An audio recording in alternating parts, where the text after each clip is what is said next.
Have you ever had trouble concentrating or making decisions? Maybe there's times you just started to get sweaty palms or you just started trembling or shaking. Have you ever had trouble sleeping at night? Or have you ever had a sense of impending danger or panic?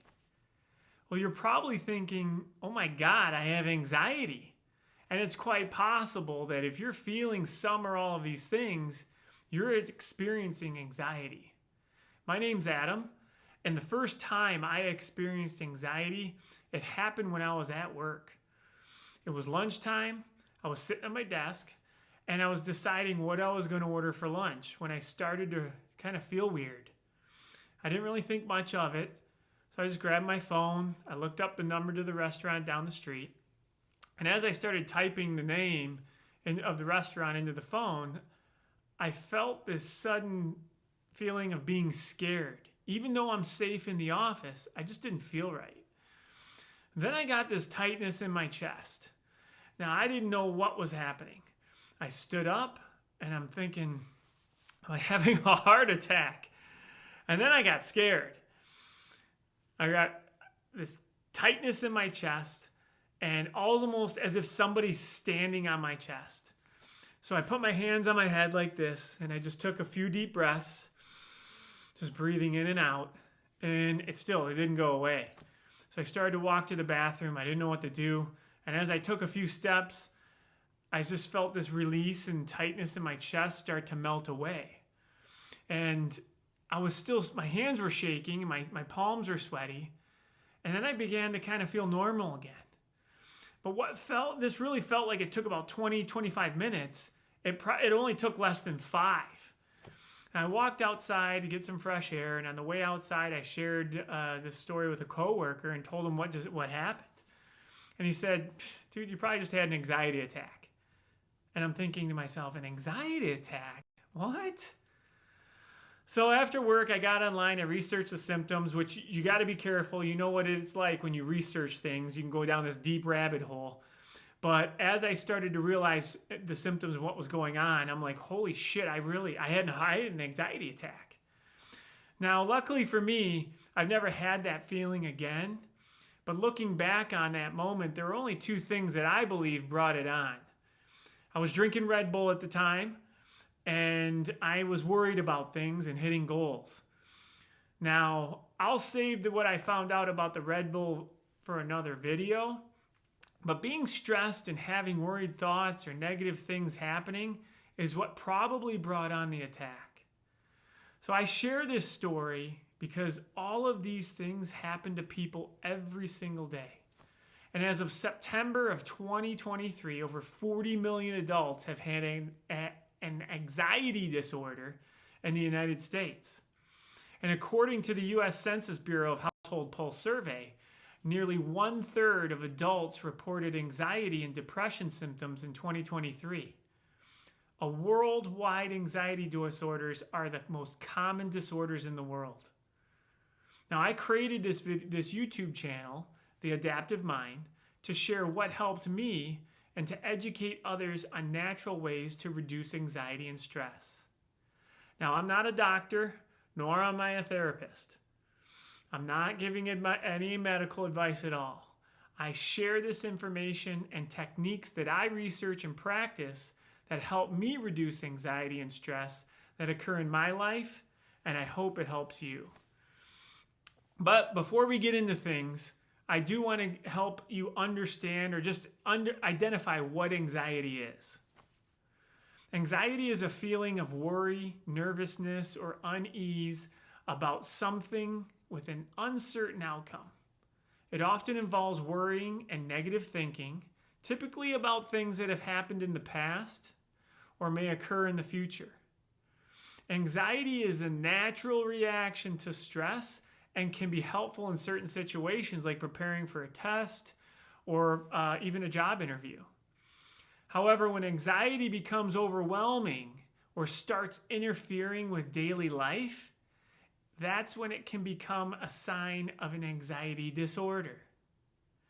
So let's dig deeper on the etymology of the word disorder, which means destroy or derange the order of.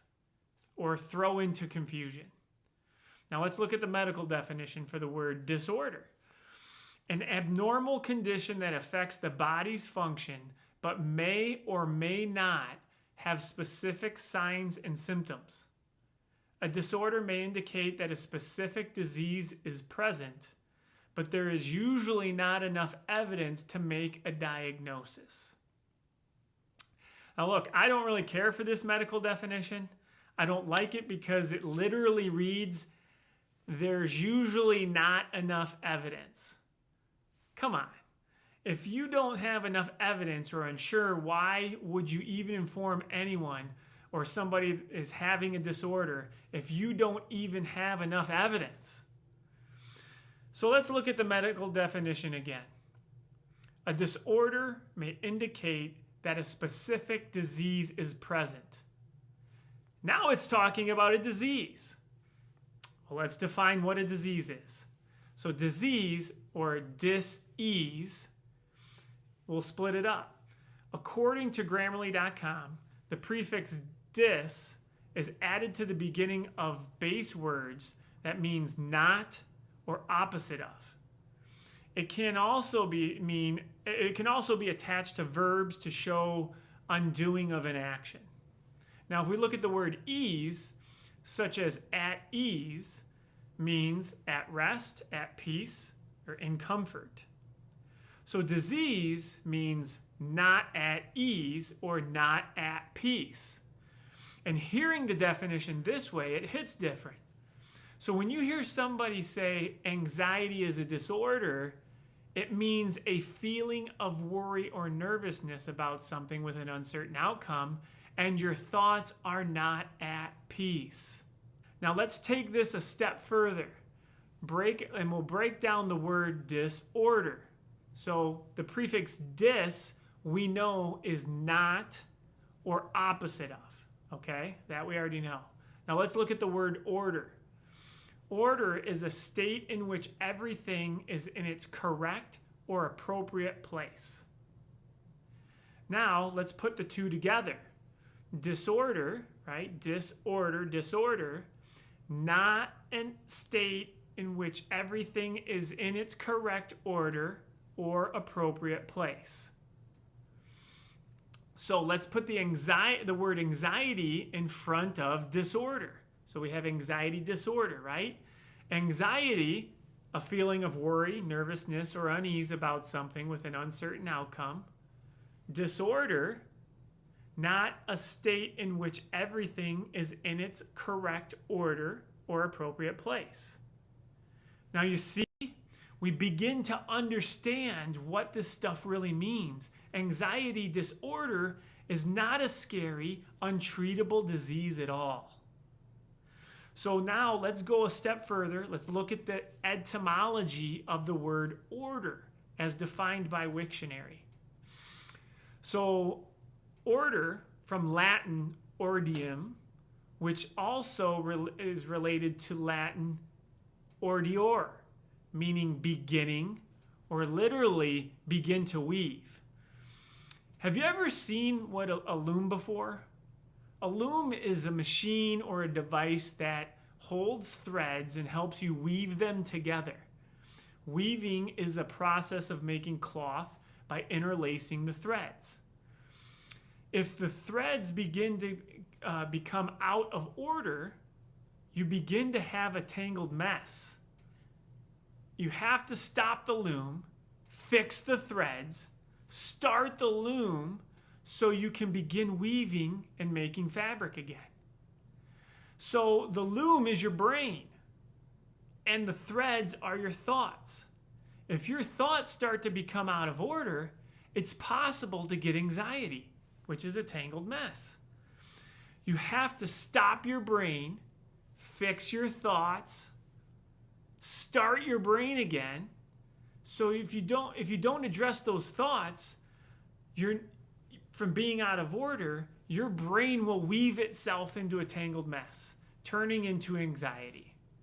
Now you're probably thinking, how do I stop my brain and fix my thoughts? Well, we're going to save that for the next video that I got coming on anxiety management. So I just puked a bunch of information right there. Let's do a mini recap of what we just learned. Anxiety is a feeling of worry, nervousness, or unease about something with an uncertain outcome. Anxiety is a natural reaction to stress, and it can be helpful in certain situations, like preparing for a test or a job interview.